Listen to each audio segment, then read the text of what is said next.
झालं का? आमचं नेहमी असंच असतं, खाली वर मागं पुढं. काय करायचं?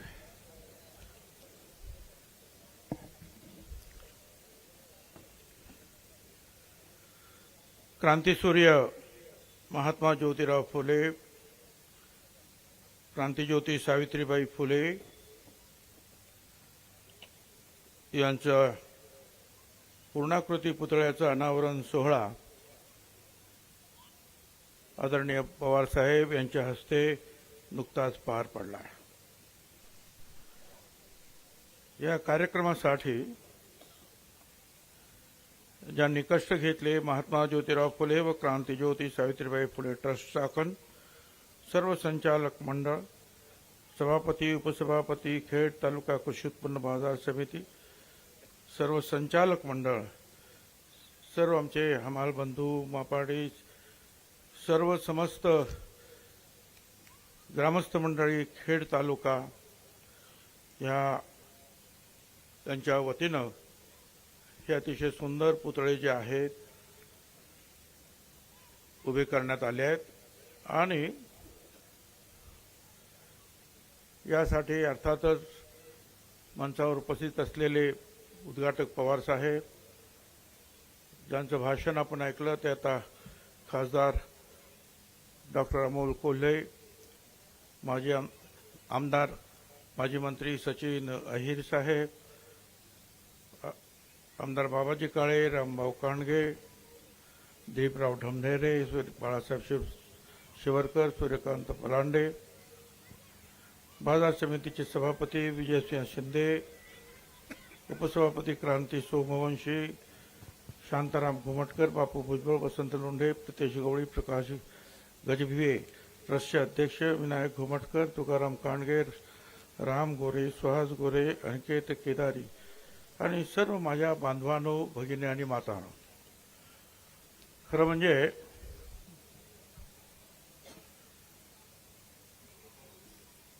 ह्या पुतळ्याच्या उद्घाटनासाठी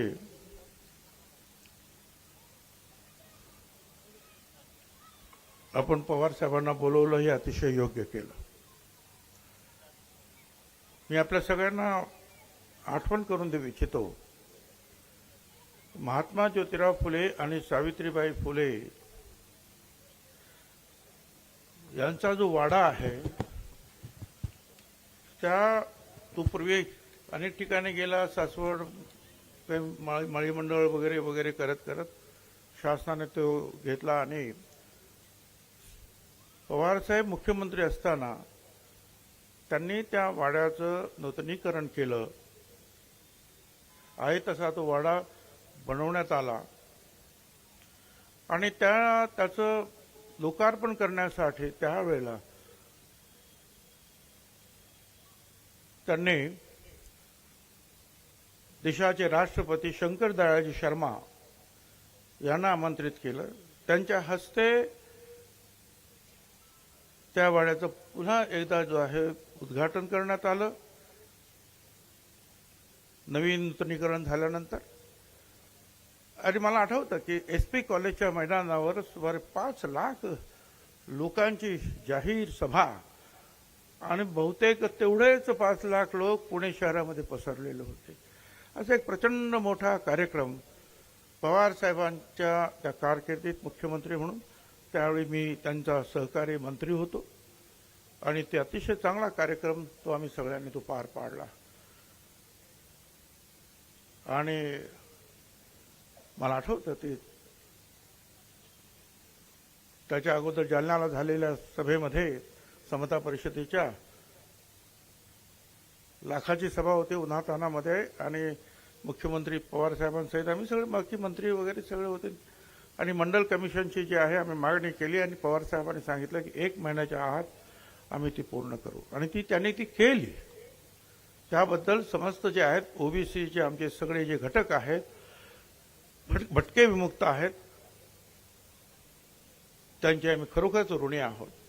VP सिंग साहेबांनी जरी त्यांना तो अवॉर्ड स्वीकारला तरी अंमलबजावणी करण्याचं काम या राज्यामध्ये पवार साहेब मुख्यमंत्री असताना झालं, हे कुणालाही नाकारता येणार नाही.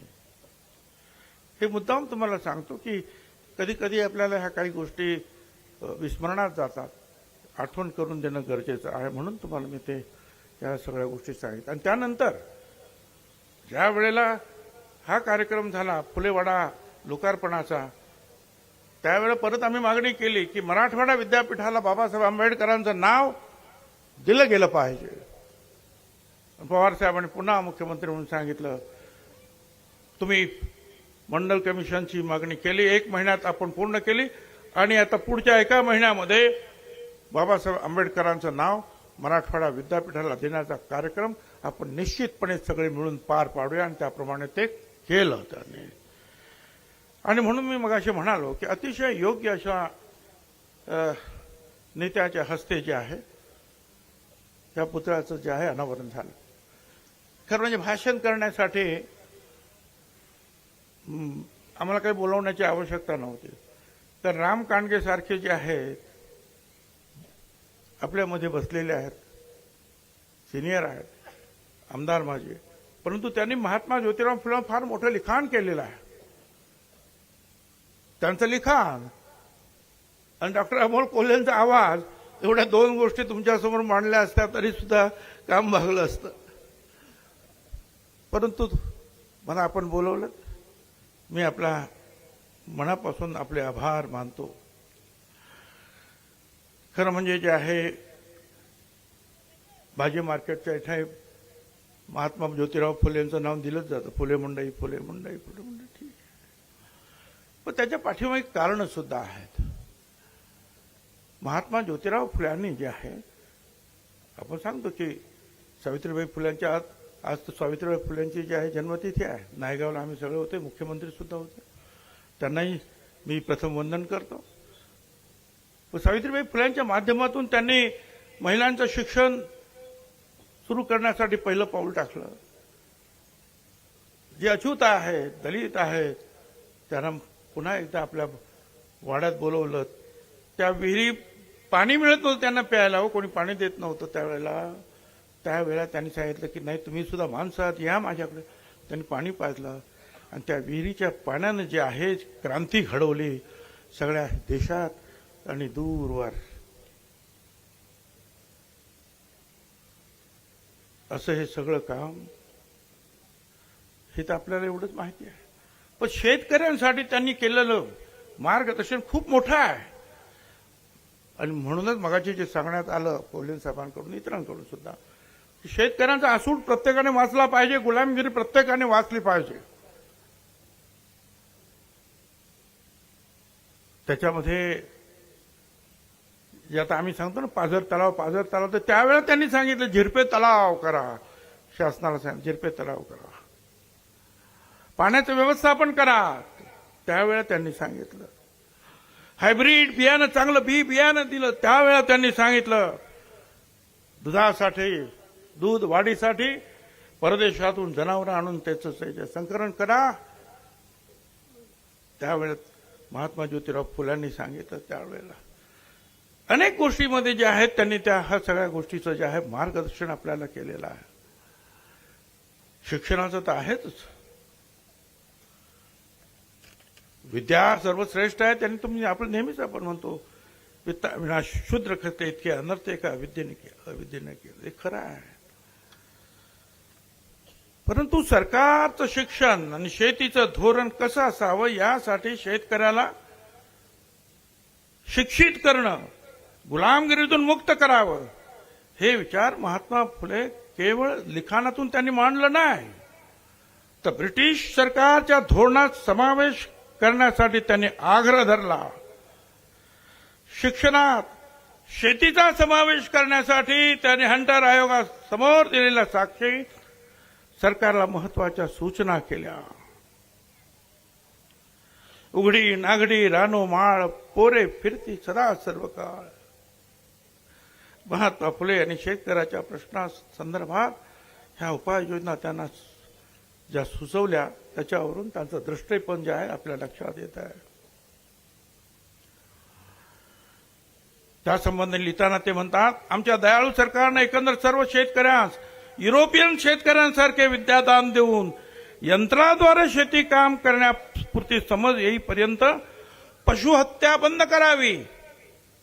म्हणजे येथील शेतकऱ्यांना बैलांचा पुरवठा होऊन त्यांना आपल्या शेताची भरपूर मशागत करता येईल.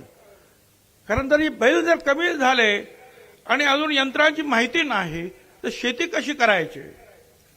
त्यांनी सांगितलं तोपर्यंत हे थांबवा. एवढंच नाही, पाण्याविना शेती व्यर्थ. खडकवासला धरण त्याचं जे आहे त्यांनी बांधलेला कालवा हा महात्मा ज्योतिराव फुल्यांनी बांधला. अनेक गोष्टी, ते मोठे कॉन्ट्रॅक्टर सुद्धा होते. आणि ते पाणी जेव्हा आलं तेव्हा आपले शेतकरी जे आहे ते पाणी वापरेनात, कारण त्याचं हे पाणी तर शिळं आहे. हे शिळं पाणी शेतीला कसं काय वापरायचं. महात्मा ज्योतिराव फुल्यांनी स्वतः शेती तिथे घेतली, ते पाणी वापरलं आणि वर्षात 3-3, 4-4 पिकं मी घेऊ शकतो. तुम्हाला सुद्धा हे घ्या. आणि आज आपण पाहतो पाण्यासाठी आपापसामध्ये किती भांडणं, मारामाऱ्या. आमच्याकडे कालवा पाहिजे, आमच्याकडे चारी पाहिजे. त्यावेळेला त्यांनी सांगितलं पाण्याचं व्यवस्थापन करा. ते त्यावेळेला सांगितलं. त्यांनी महात्मा फुल्यांच्या बाबतीमध्ये मी मगाशी सांगितलं की त्यांनी जी समाजसेवा केली ती दुसऱ्यांच्या पैशावर लक्ष ठेवून केली नाही. स्वतःच्या खिशात हात घातला, पण त्यासाठी स्वतः त्यांनी पैसे कमवले. दागिन्याचे जे साचे बनवण्याचं संपूर्ण कंत्राट देशाचं यांच्याकडे होतं. अनेक ठिकाणी जे आहेत त्यांनी बांधकामं केली. बोरीबंदर स्टेशन त्यांच्या एका सहकार्याने बांधलं. टाइम्स ऑफ इंडियाची बिल्डिंग, मुंबई महानगरपालिकेची इमारत त्यांच्या सहकार्याने बांधलेली आहे. अनेक गोष्टी त्यांनी त्या केलेल्या आहेत. त्यातून 2 पैसे त्यांनी जे 2 पैसे मिळाले, कात्रजचा घाट आणि पुण्यामध्ये तर अनेक ठिकाणी काम केलं. त्यातून ते पैसे मिळाले ते त्यांनी सगळे खर्च केले. आणि त्यानंतर जे आहे आपण पाहतो आहोत की स्वतःच्या पत्नीला सुद्धा सुशिक्षित केलं. ज्या सावित्रीबाई फुल्यांचा आज जन्मदिवस आहे, पहिली शाळा काढली. आणि आपण सगळे सांगतो की सगळ्यांनाच माहिती आहे, सनातनांनी त्यांच्यावर शेणफेक केलं, त्यांच्यावर दगड मारले, त्यांना अमुक केलं तमुक. मला इथं स्पष्ट सांगायचं आहे, जे इतिहासकार आहेत त्यांनी ते पहा की दगड मारण्यामध्ये कोण होते. जसे कर्मठ सनातनी होते तसे आमचे सुद्धा लोक होते ना. अंधश्रद्धेत पूर्णपणे बुडालेले आमचे लोक, आम्ही सुद्धा तेच केलं. महात्मा ज्योतिराव फुले सावित्रीबाई फुल्यांना शाळेसाठी जागा देणार पहिला विसम कोण होता. पहिली व्यक्ती होती भिडे, ब्राह्मण होत्या. भवाळकर ब्राह्मण होते, परांजपे ब्राह्मण होते, भांडारकर ब्राह्मण होते. हे सगळे त्यांच्याबरोबर सहकारी होते. ते त्यांना मदत सुद्धा करत होते, पण त्याच वेळा कर्मठ ब्राह्मण त्यांना विरोध सुद्धा करत होते. पण हीच गोष्ट तुमची आमची सुद्धा आहे. आम्ही तर पूर्ण अशिक्षित, अंधश्रद्धेत बुडालेलो. हे करणं म्हणजे पाप आहे असं समजूनच आम्ही त्या सगळ्यांना विरोध केला. पुण्याची सुद्धा गोष्ट पहा ना. पुण्याला महात्मा ज्योतिराव फुल्यांचा पुतळा उभा करायचा होता. ठराव पास झाल्यानंतर आमच्याच माणसाने त्याला विरोध केला आणि 36 वर्ष लागलेली. त्यावेळेला पुण्याला महात्मा ज्योतिराव फुल्यांचा पहिला पुतळा उभा राहिला. आपण एक लक्षात घेतलं पाहिजे, महात्मा ज्योतिराव फुल्यांचा हा सगळा जो आपण काम जे पाहिलं, त्यांचा जो लढा पाहिला, तो अंधश्रद्धेविरुद्ध होता, ब्राह्मण्यवादाच्या विरुद्ध होता, ब्राह्मणांच्या विरुद्ध नव्हता. हा पुढे पुढे पुढे पुढे जेव्हा ते महात्मा ज्योतिराव फुले गेले, सावित्रीबाई फुले गेले आणि सत्यशोधक समाज पुढे पुढे चाल करत राहिला त्यांनी स्थापन केलेला, त्यावेळेला मग तिथे सुरुवात झाली ब्राह्मण आणि ब्राह्मणेतरवादाची. पण मुळात ब्राह्मण जसे बाजूचे होते, विरुद्ध होते. आपले लोक तर काय सांगायलाच नको. हे सगळं आपण लक्षात ठेवलं पाहिजे. आणि ह्याप्रमाणे जे आहे, आता सावित्रीबाई फुलांचं तर मी काय सांगावं. एकच गोष्ट मगाशी त्यांनी जी सांगितली ती खरं आहे. मग ते करोनाची आठवण येते, ज्या करोनामध्ये अनेक आमच्या डॉक्टर भावांनी, बहिणींनी, पोलिसांनी, अनेकांनी जे आहे आपले प्राण गमावले त्या पेशंटची सेवा करताना. परंतु हीच गोष्ट सुमारे पावणे 200 वर्षापूर्वी प्लेग जेव्हा आला पुण्यामध्ये, आणि त्या प्लेगमध्ये सगळे पटापट लोक मृत्युमुखी पडायला लागले. प्लेग झाला की लांब फेकून द्यायचं, तिकडे लांब ठेवून द्यायचं. महात्मा ज्योतिराव फुल्यांनी जे बाल हत्या प्रतिबंधक गृह चालवलं होतं, सावित्रीबाई फुल्यांनी ज्या विधवांवर अत्याचार झाले त्यांची बाळंतपणं केली होती, त्यातल्या बहुसंख्य ब्राह्मणच होत्या बिचाऱ्या. त्यातल्याच एका ब्राह्मण ज्या भगिनी होत्या त्यांच्या मुलालाच त्यांनी दत्त घेतलं, यशवंत, त्याला डॉक्टर केलं. आणि महात्मा फुल्यानंतर सावित्रीबाईंनी त्याला सांगितलं, यशवंता, आज आपण त्यांची सेवा करायला पाहिजे. आणि 8 किलोमीटर लांब पुण्यापासून जे आहे माळावर त्यांनी जे आहे दवाखाना सुरू केला. सावित्रीबाई फुले ह्या सगळ्या पेशंटना घेऊन यायच्या. यशवंत त्यांना म्हणायचा, आई, तू हे असं जर करशील तर तुला सुद्धा प्लेग होईल. सावित्रीबाई म्हणाल्या, अरे यशवंता, आज जर शेठजी असते तर ते घरी बसले असते का रे? आज ते नाहीत. शेठजी म्हणजे महात्मा ज्योतिराव फुल्यांना शेठजी म्हणायचे. ते आपल्याला हे काम केलं पाहिजे. आणि आपल्याला सगळ्यांना कल्पना आहे की सावित्रीबाई फुल्यांनी जे आहे पांडुरंग गायकवाड नावाच्या एका व्यक्तीला, ज्याला प्लेग झालेला होता, आपल्या पाठीवर घेतलं. 8 किलोमीटर धावत पळत त्या गेल्या. प्लेग झाला. सावित्रीबाई फुल्यांना प्लेग झाला, त्यात त्यांचं निधन झालं. मला सांगा, समोर मृत्यू दिसतो आहे त्या माणसाची सेवा करताना, आणि तरी सुद्धा हे धैर्य कुठून आलं? याच्यापेक्षा समाजसेवा मोठी काय असू शकते? दुसऱ्याच्या पैशातून तर समाजसेवा करणारे समाजसेवक आजकाल भरपूर आहेत, पण आपल्या प्राणाचं सुद्धा बलिदान देणारी माणसं जे आहे हे पाहिल्यानंतर जे आहे, हा सगळा इतिहास पाहिल्यानंतर, छत्रपती शिवरायांनी जे आहे राज्यक्रांती घडवली, तर महात्मा ज्योतिराव फुले, सावित्रीबाई फुल्यांनी समाज क्रांती या देशामध्ये घडवली. हे आपल्याला मान्य करायलाच पाहिजे. बोलण्यासारखं खूप आहे. साहेबांचं आपल्याला भाषण ऐकायचं आहे. सत्यशोधक समाजाने त्यांनी काय सांगितलं? सर्व साक्षी जगतपती, त्याला नकोच मध्यस्थी, या समाजाचं घोषवाक्य. ईश्वर एक आहे, तो सर्वव्यापी, निर्विकार, निर्गुण, सत्यरूप आहे.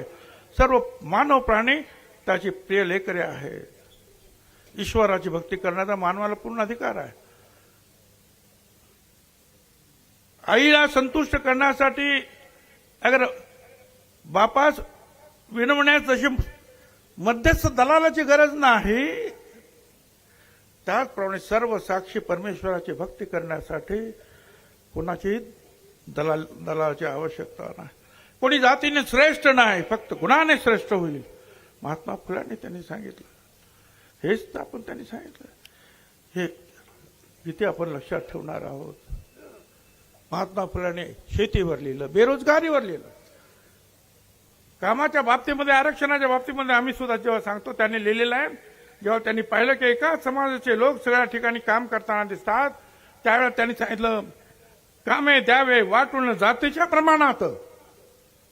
आरक्षणाचा तो एक प्रथम वाच त्यावेळेला झालेला आहे. त्यांनी ही सगळी पुस्तकं जे आपण त्यांनी लिहिलं वाचले ना, तर आपल्याला पुष्कळ जे आहे याच्यापासून कळून येत आहे. अन्याय त्यांच्यावर खूप झाला, आणि म्हणूनच जे आहे त्यांनी पण विचार केला, किती अन्याय, कब तक देखे ये दुर्भाव हम, देखते देखते ही दिल थक जाता है. जब वार हो स्वाभिमान पर हर बार, तो सब्र का भी अंत हो जाता है. चुप कर क्या मिलता है आखिर, दिल का दर्द ही बढ़ता है. उठानी पड़ती है आवाज, जब पानी सर से ऊपर चढ जाता है. ज्यावेळेला पाणी डोक्याच्या वरती जातं त्यावेळेला आवाज उठवावा लागतो. तो आवाज त्या काळामध्ये उठवण्याचं काम महात्मा ज्योतिराव फुले, सावित्रीबाई फुले यांनी केलं आणि त्यांना सगळ्यांनी मदत केलेली आहे. अशा या थोर दोन्ही म्हणजे जगामध्ये जे आहे, एखादी महिला फार मोठी समाजसेविका आहे किंवा एखादा पुरुष मोठा समाजसेवक आहे पुरुष, पण पुरुष पती आणि पत्नी दोघेही समाजसेवक एवढे अग्रेसर आहेत अशी उदाहरणं फार कमी आहेत. मला एक गोष्ट तुम्हाला कदाचित आवडेल ना आवडेल, पण मी पवार साहेबांबरोबर पण चर्चा केली. अनेक आमचे लोक म्हणतात की चला महात्मा ज्योतिराव फुले आणि यांना सावित्रीबाई फुलेंना आपण भारतरत्न दिलंच पाहिजे, भारतरत्न दिलंच पाहिजे. मी एकदा साहेबांशी सुद्धा चर्चा केली. साहेब, भारतरत्न दिलं पाहिजे, भारतरत्न दिलं पाहिजे हे बरोबर आहे, पण महात्मा ज्योतिराव फुले, महात्मा गांधी हे महात्मा मोठं की भारतरत्न मोठं? भारतरत्न किती आहेत सांगता येणार नाही. आठवणीतच राहणार नाही एवढे भारतरत्न आहेत, पण महात्मा किती आहेत? स्वतः महात्मा गांधींनी सांगितलं रे हाच खरा महात्मा आहे, महात्मा ज्योतिराव फुले, महात्मा गांधी, महात्मा फुले, महात्मा बसवेश्वर, 2-3 महात्मा आहेत. आपण कोणी म्हणत नाही महात्मा गांधींना भारतरत्न द्या, बोला बघू, द्या ना. मग किती मागे जायचं? छत्रपतींना भारतरत्न द्या म्हणतो. अरे छत्रपती आहेत, छत्रपती शिवाजी महाराज म्हटलं विषय संपला. महात्मा ज्योतिराव फुले, महात्मा गांधी विषय संपला, महात्मा. बाकी भारतरत्न वगैरे जे आहेत अनेक. मी कोणाचा अपमान करत नाही.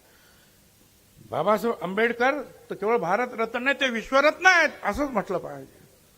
त्यांची सुद्धा या वर्णी वरती लावली, वरच्या श्रेणीत आहेत.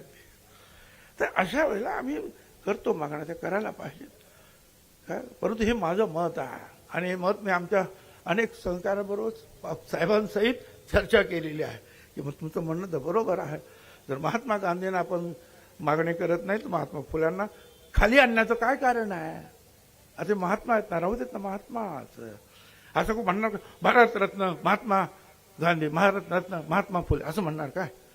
महात्मा म्हणून ठीक आहे, तरी सुद्धा मागणी करतात, हे माझं स्वतःचं मत आहे. मी एवढंच सांगेन, ह्या मंडळीने अतिशय चांगला कार्यक्रम या ठिकाणी ठेवला. पवार साहेबांबरोबर सुद्धा मला इथे बोलवलं. अनेकांना आश्चर्य, पवार साहेब आणि भुजबळ साहेब एकाच स्टेजवर, सगळे कॅमेरे लागले एकाच स्टेजवर. मी तुम्हाला आज सांगतो, महात्मा फुले, सावित्रीबाई फुले, शाहू महाराज, डॉक्टर बाबासाहेब आंबेडकर यांच्या आणि इतर जे समाज यांच्या संदर्भातला कुठलाही कार्यक्रम कुठेही असेल, पवार साहेबांना वेळ असेल तर पवार साहेब येणार, मला वेळ असेल तर मी सुद्धा जाणार आणि काही वेळेला आम्ही दोघे सुद्धा एकत्र त्या कार्यक्रमाला येणार. कारण महात्मा ज्योतिराव फुले, सावित्रीबाई फुले, बाबासाहेब आंबेडकर, शाहू महाराज. त्यामुळे तशी राजकीय चिंता करण्याची किंवा त्यातून इन्फ्लुएन्स काढण्याची काही आवश्यकता नाही. महात्मा ज्योतिराव फुले, सावित्रीबाई फुले, शाहू महाराज फुले, शाहू आंबेडकर हे आमचे दैवत आहेत आणि त्या दैवतांची पूजा करण्यासाठी, त्यांना माल्यार्पण अर्पण करण्यासाठी आम्ही कधीही कितीही वेळा एकत्र येऊ शकतो. धन्यवाद. जय ज्योती, जय ज्योती. धन्यवाद.